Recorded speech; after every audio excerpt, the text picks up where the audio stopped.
I love painting. I love looking at extraordinary painters across all time periods. It's another form of storytelling. In the end, I think what makes movies and art, fine arts, music, all of it is about helping us as human beings make sense of our humanity. That is the power of the art, all the art forms.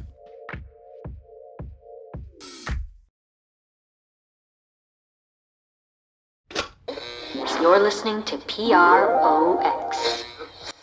I don't want to become stuck. Mm. And partly what keeps me curious is I love creative people. Mm-hmm. I love hearing their passion. When I'm no longer inspired by that passion and I no longer get that excitement, which I still do, of sitting in a room with a director or a writer and I hearing them tell a story, and you get that feeling on your arms where you're like, oh my God, I want to be in that world. I love what they're saying. Yeah. When I no longer feel that, then I stop. Mm. But I hope I just fall over at that point because that's exhilarating, right? I mean, that's just it's the power of storytelling. You're listening to In Proximity. Courtenay Valenti has worked in Hollywood for more than 30 years. She got her start at Warner Brothers in the 1980s, climbing the ranks from assistant to studio executive to president of production and development. Under her leadership, the studio greenlit massive hits like Barbie, directed by Greta Gerwig, The Color Purple, directed by friend of the pod Blitz Bazawule, and Judas and the Black Messiah, directed by Shaka King and produced by Macro and Proximity. Warner's is also where Courtenay hired and mentored Proximity's head of film, Rebecca Cho. Today, Courtenay is at Amazon MGM Studios, where she oversees the company's film slate strategy as the head of theatrical and streaming film. Their slate includes The Pickup, directed by Tim Story and starring Eddie Murphy, and The Fire Inside, the upcoming drama film written by Barry Jenkins and directed by Rachel Morrison. On this episode, Courtenay and Rebecca get into what it means to be a studio executive and how it's different from being a producer. It's a job that can range from giving notes to a director to reviewing P&Ls and leading a historic movie studio. Courtenay breaks it all down along with lessons about leadership, mentorship, and staying curious throughout any stage of your career.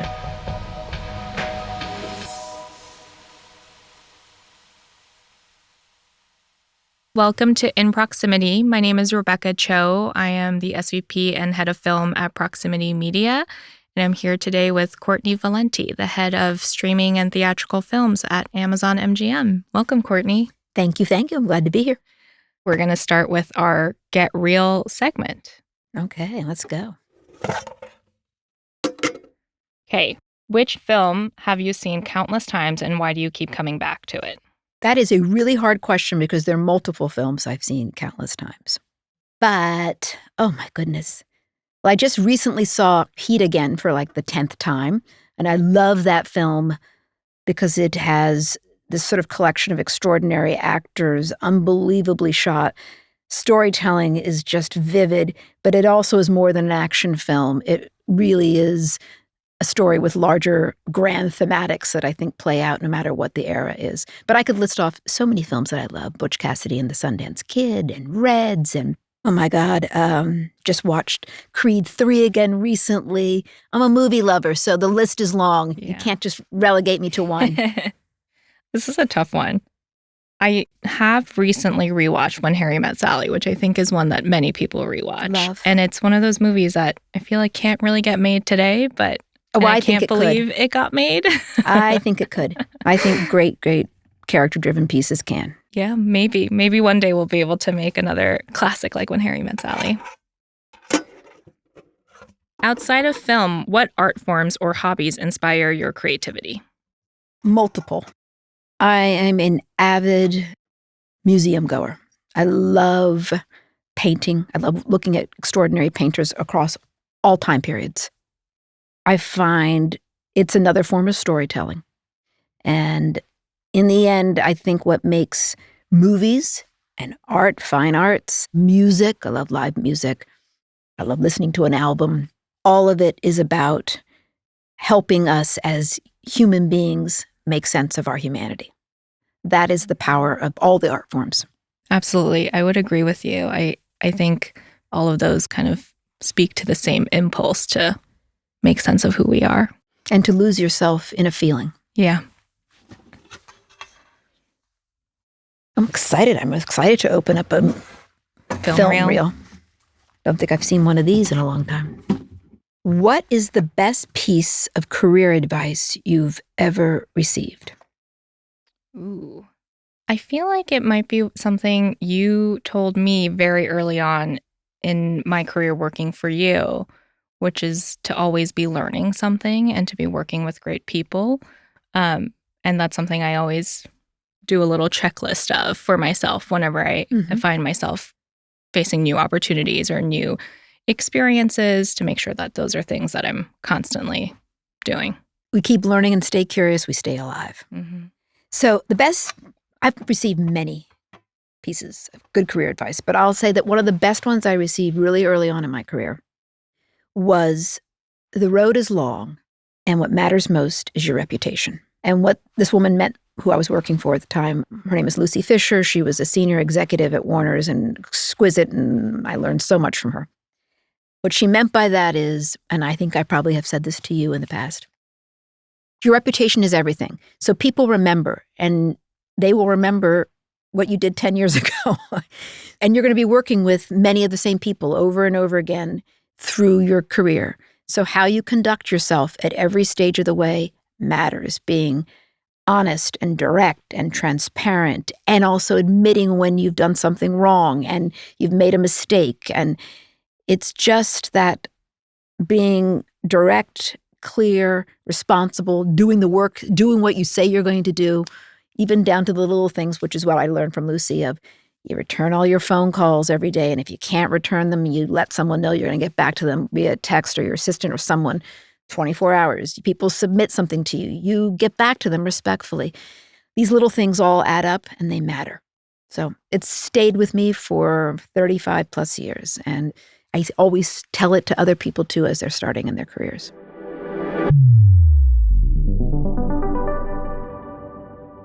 We can jump right into how we met, which is always a fun story because we met in an interview. I came in to interview for you, and I'm curious if that left an impression on you at all, or how you remember that.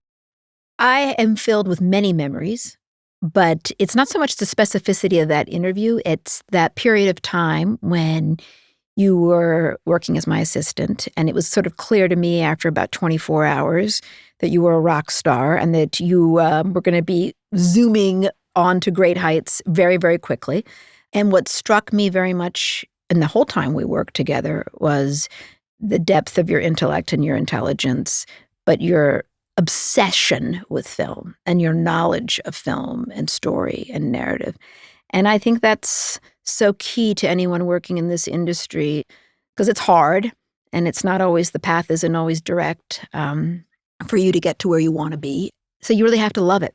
And that passion, when you feel it in someone, is it's powerful. And I felt it in you from day one. Oh, wow. Thank you. I remember our interview so clearly because because I was actually hesitant to come in to interview for another assistant position. I had been an assistant for what at that time felt like a very, very long time, and in hindsight was not a long time at all. But I had been an intern for then a small production company called Lynn Pictures, now Ride Back. And when I was an intern, the executives and producers at that company was working very closely with you on the first Lego movie and a bunch of other things. And I've only heard the greatest things about you. So selfishly, I was like, I'm going to go to this interview. And even though I don't want to be an assistant, I just want to meet Courtenay Valenti.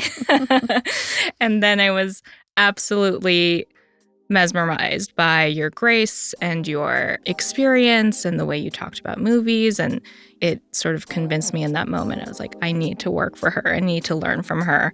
And I think it was one of the best decisions I made. Working with you was an extraordinary experience. Thank you. Likewise.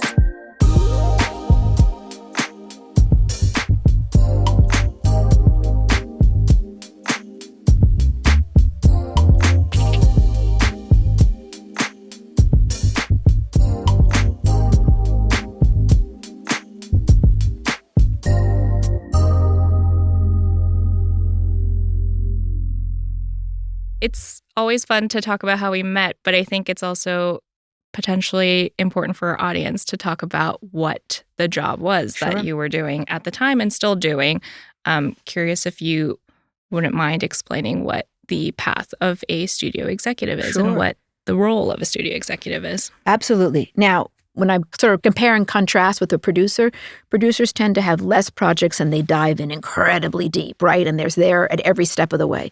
We're not producers. A studio exec never is going to have the level of detail and sort of inside knowledge of a film the way a producer will. But our jobs are, as studio executives, to cultivate talent, to identify great new writers and great new directors, as well as develop relationships with established writers and directors, and to then make decisions about stories to acquire and also pursue people who have those stories to acquire under the rubric of which stories, what movie ideas really fit into the larger creative strategy for the studio. And studios function as financing entities. They not only fund development of projects, but they also then ultimately fund the production of the film and then the marketing and distribution with the release. Whenever I'm trying to describe this to people who aren't in the business, I always say it's sort of like being an editor at a publishing house. You don't write the book, but you are working with the writer, giving observations about where narrative is working, maybe where the plot is not, suggestions on how to deepen or change or adjust character. It's editorial, what the job is of a studio executive. You really have to learn how to listen and talk respectfully to talent because you're not doing the work, meaning the actual creation. And you have to figure out and learn how to talk to extraordinarily talented writers and directors and producers. You're giving them observations and sometimes criticisms about the work. So how you convey that so that people can hear you and actually feel your respect for them and for the material so that they will engage in that collaborative process is key to everything. My mother used to say, and this is sort of an old-fashioned expression, but I really think it's at the core of everything that both of us do. She would always say, you attract more bees with honey than you do with vinegar. You can say the same thing two very different ways. Mm-hmm. And how you say it is so important because you need to be heard. And if you're not heard, you fail. Yeah, I would say having been a studio exec before and now being on the more producerial side of things, it's different how nitty-gritty you have to get with every aspect of a movie, not just in development, but I'm coming out of a production right now, and it's so much minutia as to like how the extras are getting paid all the way to actually creative notes on scenes and, blocking and whatever it may be. And that was so far removed from my role as a studio executive. And sometimes I think as a studio executive, the projects that take a lot of your attention are the ones that are, in crisis for one reason or another. Mm-hmm. And it's fun being on the producer side and being able to be in detail on things that are also going well. So. Absolutely. I think you're really right about that. I'm superstitious, and I think the creative process of making a movie is never easy. And so when something, this is just my superstition, but when something goes too easily, I think, oh my God, what's going to go wrong later, Waiting for the other shoe to drop always. And I don't want it to drop when it comes out. I'd rather it be complicated in the making because how many times have you seen movies that are just so extraordinary? And then you hear the complicated process. Yeah. The creative process is complex and it requires push and pull and disagreement. And it's always different, which I think is it's so determined by the personality of the key creatives involved. Absolutely. What do you feel like is different about your role as a leader leading a group? What are the qualities that you feel like are needed, that are valuable, and what transfers over from being a senior executive to leading a group? Well, it's a fascinating question and one that I actually spent a lot of time thinking about over the years because when I made that transition from being a senior executive to then running the group, I didn't know what I was doing because no one really trains you how to lead. And you have to figure it out. There are certain attributes, some key skills that you have to acquire. I had to flap around a little like in the deep end to find them. But if I could articulate them now, what I think is really important, and I actually think people should teach it early, is when you're running a group, you're no longer in the minutia of a project, you now have to pull back and be very macro on two very important levels. One is the management of your talent, meaning your executives, and how you guide them, inspire them, support them, and not micromanage. I'm a big, big believer in micromanagement. Is just, frankly, a sign of insecurity on the leader's part. Mm-hmm. But you also have to really think about the larger slate. And what I mean by that is you have to really cultivate an understanding about how do you create a slate that reflects the larger creative strategy of the studio, meaning certain kinds of labels in town are known more just purely for genre films versus the studio I'm at right now, Amazon MGM, as well as at Warner Brothers. Both of those were making broad slates, trying to create movies that would appeal to multiple different audience segments and age groups. Slate management is incredibly important. Given the budget you have, how many movies, what should the actual slots be? How many really big movies versus mid-size versus maybe a targeted films, and figuring out the right composition.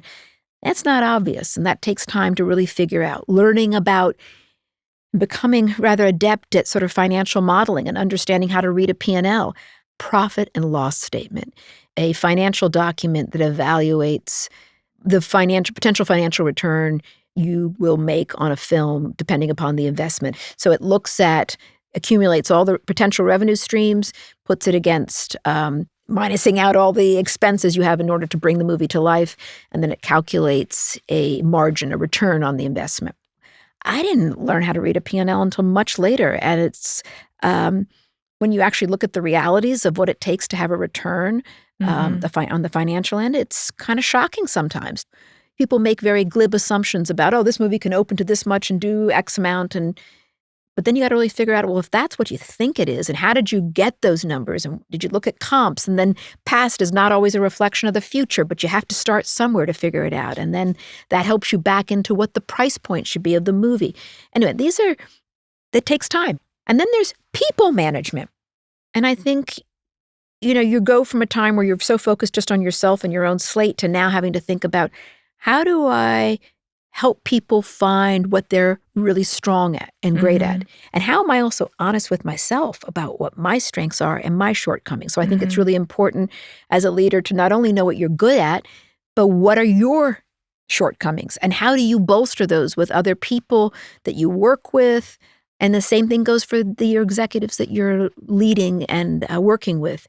How do you help push them towards and support them to really excel at what they're excellent in, and then also take note of their growth areas?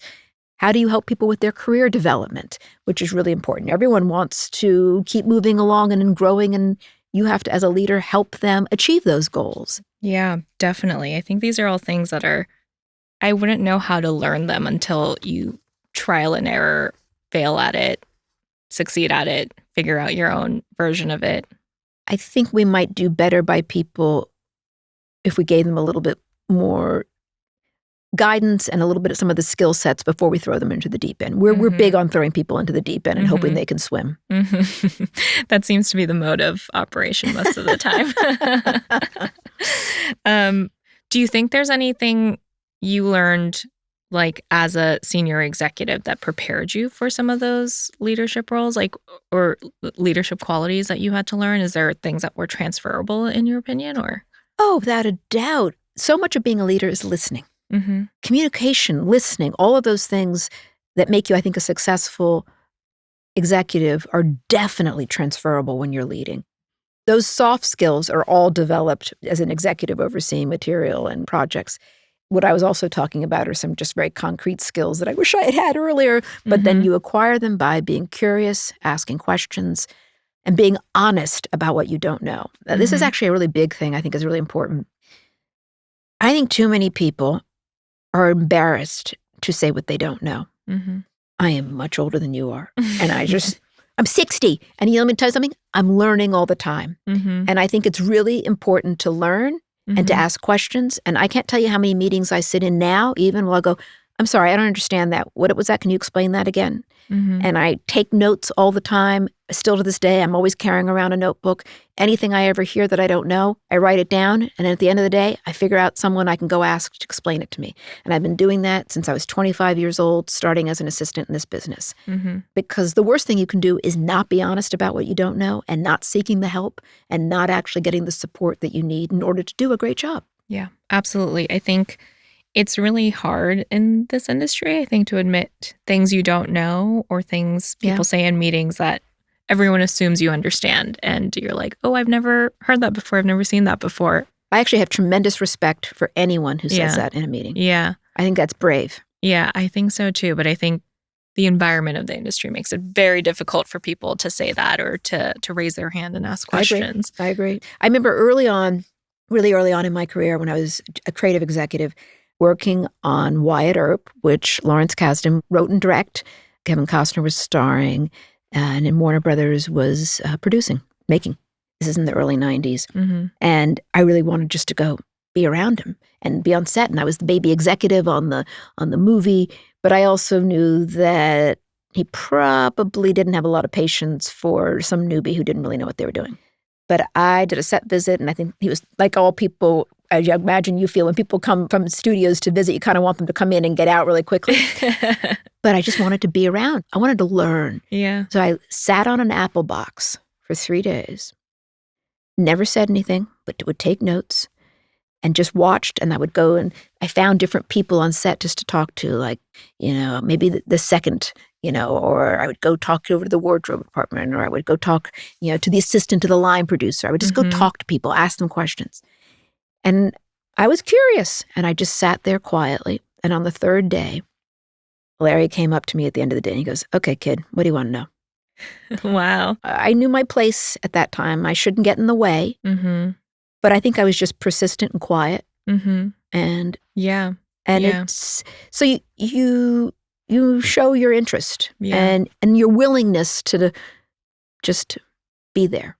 Absolutely. I think that's actually a quality that isn't really valued in our industry, like openly, this sort of quiet persistence or the quiet observance of process, of strategy, of people's workflow. I agree. It's more... Everybody needs to talk. Everyone needs to be the one to talk. Everyone needs to be the one to have ideas. Everyone needs to be the one who is bold and brash and, speaks the most and, all of the above. But I find being silent and listening and observing, you'll learn so much more. I agree with you. Before you have something to say. And also it's okay if you don't have something to say until later on, once you've absorbed everything. But totally agree. People don't tend to value that, I think, as externally. I agree with you, but I also truly believe, and I've seen it from experience, slow and steady wins the race.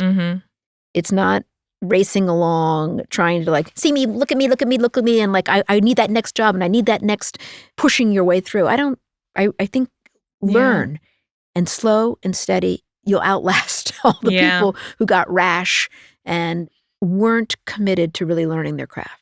Patience is a virtue. It gets you there. Yeah. I think when you're young and you're so hungry for your career to advance, it's really hard to internalize that. But even just my years working at Warner Brothers with you, so much changed in those years. It moves so quickly, so people get very impatient. But I'm always saying to people, relax. It's the way it looks like right now, whether it's inside the company, the studio, or the production company, or the agency, or wherever. A year from now, it's going to look different. 6 months from now, everything keeps changing. It always does. I think I started working for you as your assistant, and 6 months later, you were running the group, which wasn't something that we had talked about or expected when I started working for you. So you can't anticipate how things will change internally, externally, all of the above. And you have to remain nimble and adaptable. I remember when we were going through many changes at Warner Brothers, I ran into Steve Papazian, who used to run physical production at Warner Brothers for many, many years. And he had been through many, many changes at the studio. And I remember him being like, "Don't sweat it. This is constant. It's always like this." And I, being much younger and earlier in my career, was like, "What are you talking about? This is the world ending." And even in my short career, I've realized he was very true. Well, it's interesting you referenced Steve Paisley because there's another, iconic executive from Warner's named Steve Spira, who ran Yes. business affairs for many years there. And I would always get really fraught in negotiations and get emotional, like it's not happening, and get all worked up. And he would always say, "No one's dying on the table here. We're going to solve this. This is a problem to be solved. We will get through it." And I learned a lot from him about trying to take the emotion out of the panic. He was unflappable. I never saw him mad. I never saw him lose his temper. Everything was a problem to be solved. And it was he said that to me early on in my career. By the way, he would send it to me all the time because I would get everything sometimes could feel like a crisis. But, your thinking can get very confused when you get all worked up, right? Mm-hmm. And to remain calm and sort of strategic, trying to figure out the solution. Because another thing I always say about what I think producers do and what executives do is we are professional problem solvers. That is our job. And we have to remain clear-headed, and we just have to sit down and go, okay, we got to move these 3 moves down the chessboard. How are we going to get there? Mm-hmm. And what are our options for getting there? It's a lot of times breaking down problem solving. Mm-hmm. And sometimes you'll get it wrong and you have to adapt and figure out a new way to solve the way the problem has changed a little bit. This is the benefit, I think, and why it goes back to not always racing through everything, right? Or wanting to get to that next job or that next thing. Mm-hmm. Experience matters because when you've been on a set 15 times versus once, you've seen different variations of certain problems. And the challenges of what presented itself as well as the myriad solutions that you then employed over those many years all come to bear just to make you better at solving the problem because you have the experience and you can draw on those different moments. So it's really important to accumulate experiences. Yeah, definitely. Speaking of experiences, you had a very long career at one company, which I think is quite rare in our day and age where people jump around a lot. Curious to hear sort of what you felt was a benefit of staying somewhere for a really long time and then now having moved to a different company. Yeah. My experience is probably one that wouldn't happen today. And I came up in the business, I started at Warner's in 1989. I remember January 3rd, 1989, as an assistant to an executive named Bruce Berman at the time. And I just loved it. I loved the company. I loved the lot. I loved the history. But most importantly, it's about who you're working with. And I just had the great privilege of working with extraordinary people who were inspiring and who I learned so much from. And I knew it was different and not like anybody else. But one of the benefits of being at one place for a long time is sometimes certain projects I had took 10 years. Yeah. And I'm a big believer because of that some projects need to wait for their moment to really be relevant. And you can love something, but there's some sort of bizarre, fabulous kismet that occurs in the larger cosmos of the movie business, which is sometimes after that 10 years, it's just that thankfully that right director and that right actor came along and the subject matter and the themes of the movie really resonated and were right for that moment in time. And a classic title of a movie that took a long time to come to fruition was George Miller's Mad Max Fury Road. And I don't know, that might have been more than a 10-year process to bring that to the screen. And it had different incarnations along the way, and it just needed to be the right moment in time for George to bring this to life.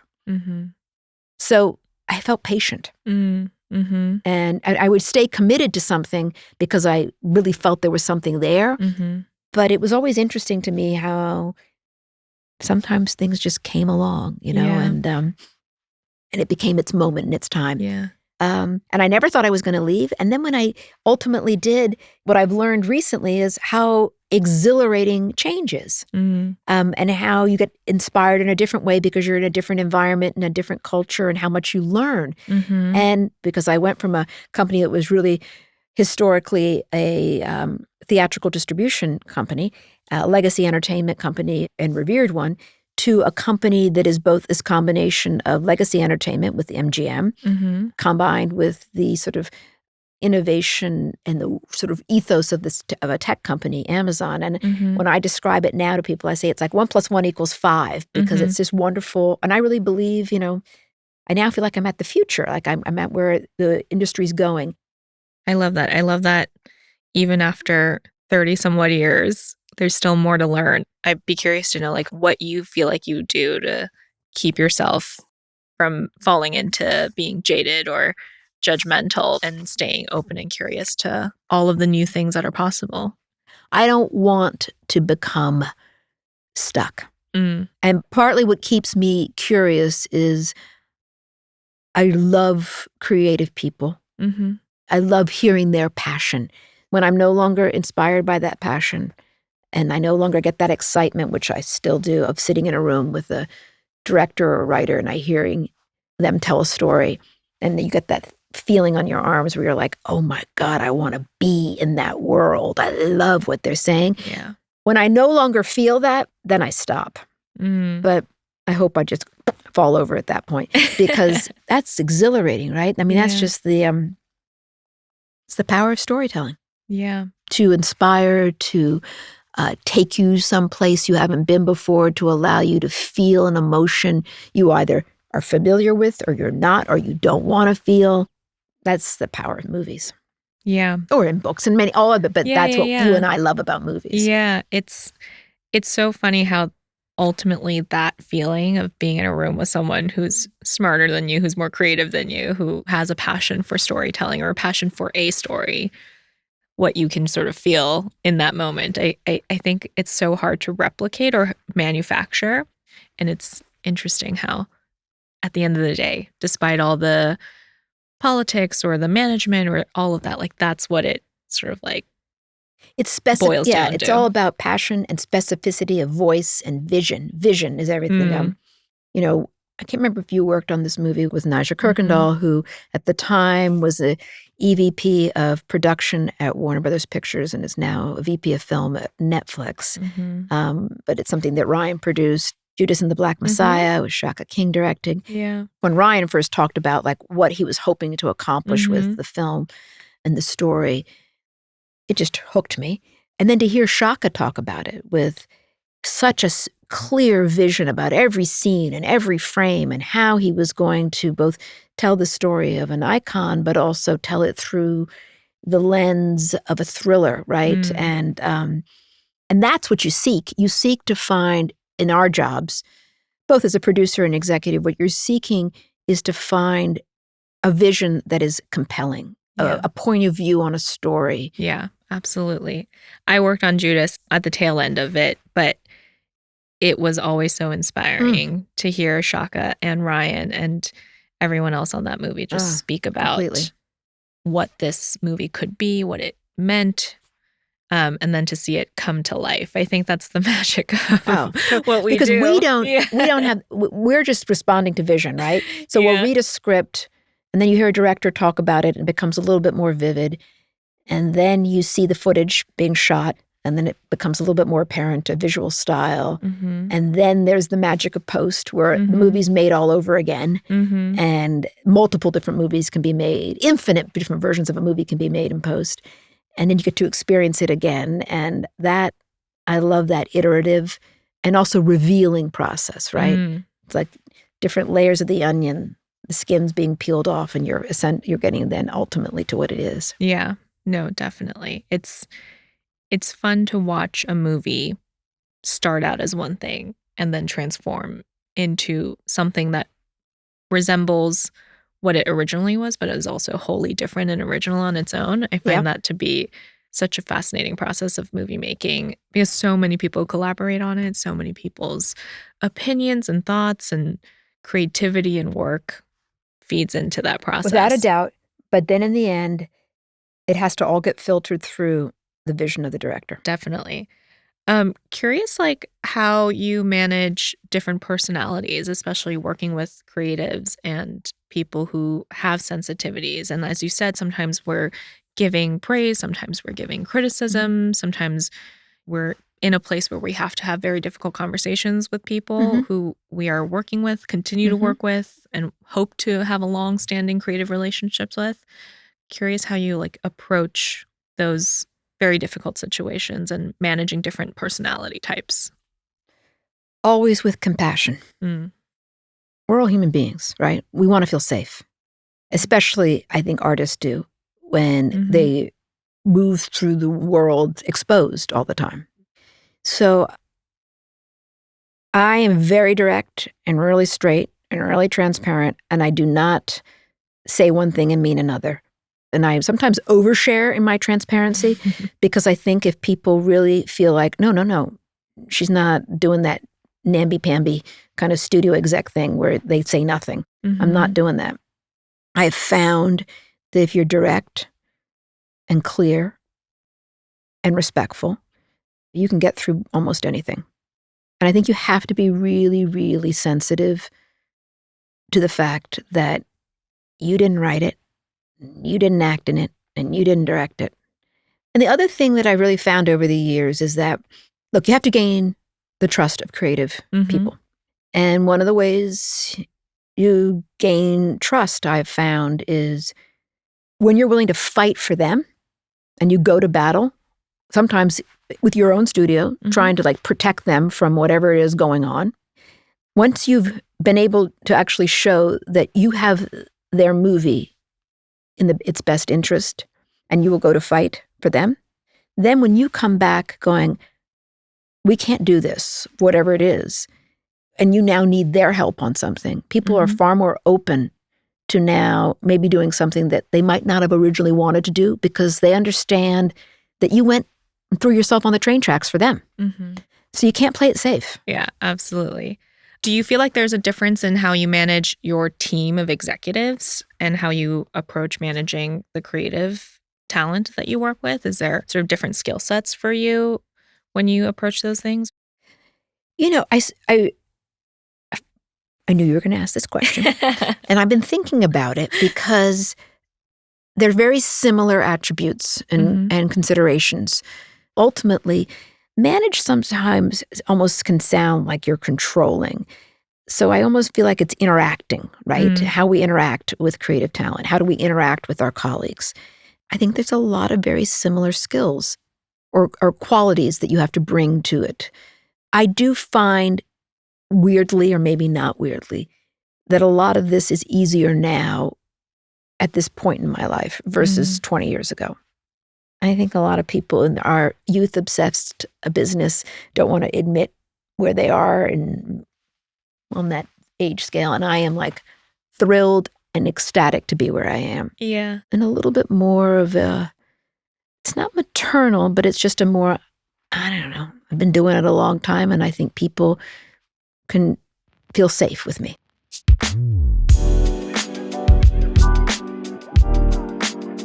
Prox Recs.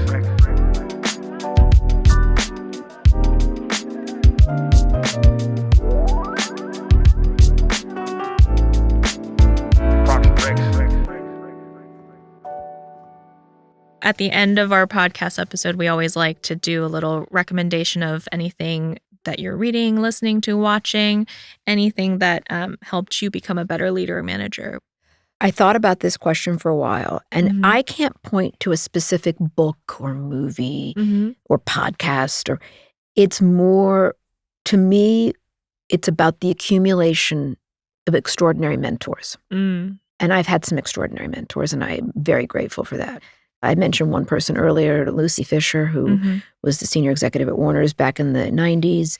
Alan Horn, who used to be chairman of the motion picture group at Warner Brothers and later was the chairman of motion picture group at Disney, a man of the highest sort of ethics and standards. And, you know, I call him my Yoda. You know, I just, I really would say to people who are listening, you can call up someone and say, or I've had people call up saying, would you mentor me? And I actually think it's not so active as that. I think finding your mentors and your teachers, it's about the people you end up, you'll experience them through work, and you sometimes don't even realize what you're learning from people. But I think part of the growth for all of us in our careers is watching different people. You were talking about that earlier. And going, wow, I love the way that person gives notes to a writer. Mhm. Love the way that person strategizes. Love the way that person resolves conflicts.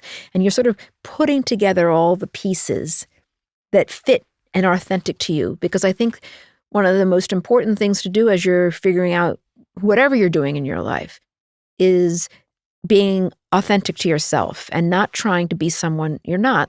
And here's what I would say to people starting off their careers about looking for mentors. It's a two-way street. Mm. So the people who I learned the most from, I also worked for, and I tried to make their lives easier in their work, meaning preparing them for meetings or reading something, doing extra. And Yeah. people tend to teach those who are also engaged in making Yeah. their work life a little easier. Yeah, absolutely. I think that's hard to remember sometimes, but it is true that, I think like all relationships, mentee-mentor relationships, they're supposed to be mutual Yeah. benefit or Yes. mutual learning there. And not in a callous way. It's just about we both give something to each other. Yeah. I actually think it's about generosity of spirit. Yeah, absolutely. That's great. In terms of leadership and management, a podcast I listen to fairly frequently is called Work Life by Adam Grant. And he's Oh, I know who Adam Grant is. Yeah, he's fantastic. He's an organizational psychologist. He interviews a bunch of different people from different industries about their company practices or, their management styles or unique things that certain corporations or startups or, all of these various different work environments do. And it's fascinating to learn about how those qualities or those practices could be applicable to the entertainment industry, which often feels very siloed and like different. And I think, feel like our industry is super unique and super, like there's only one way to do certain things. And it's interesting to hear about what tech companies do and what, legacy corporations do and hear how those might be applicable to all of us. I'll have to listen to that. I really like him. Thank you, Courtenay, for being here with me and for taking the time out of your very busy day to sit down and answer some questions about the industry and leadership. I always value time I get to spend with you, so this has been wonderful. Thank you so much for having me. I have loved talking with you and always love talking about movies with you. Yay.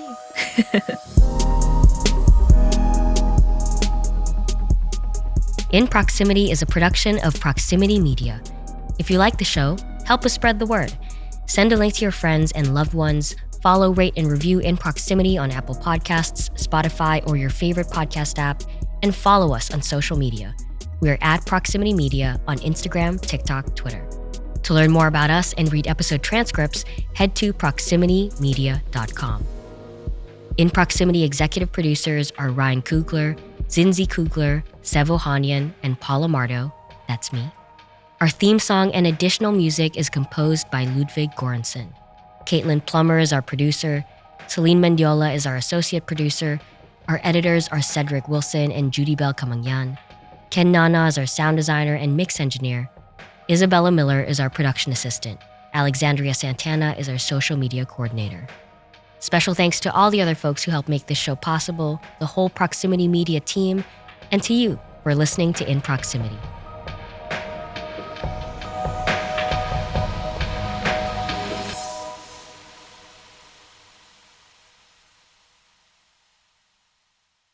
I love That's a my podcast. recommendation. Me too. And I don't living have, in LA when we drive so much, you need a podcast or a book on tape. I didn't have a long enough commute when I was in New Orleans it was a 6-minute commute to be able to listen to podcasts. But now that I'm back in LA and driving for plenty of 40 time. minutes, I have plenty of time on the road.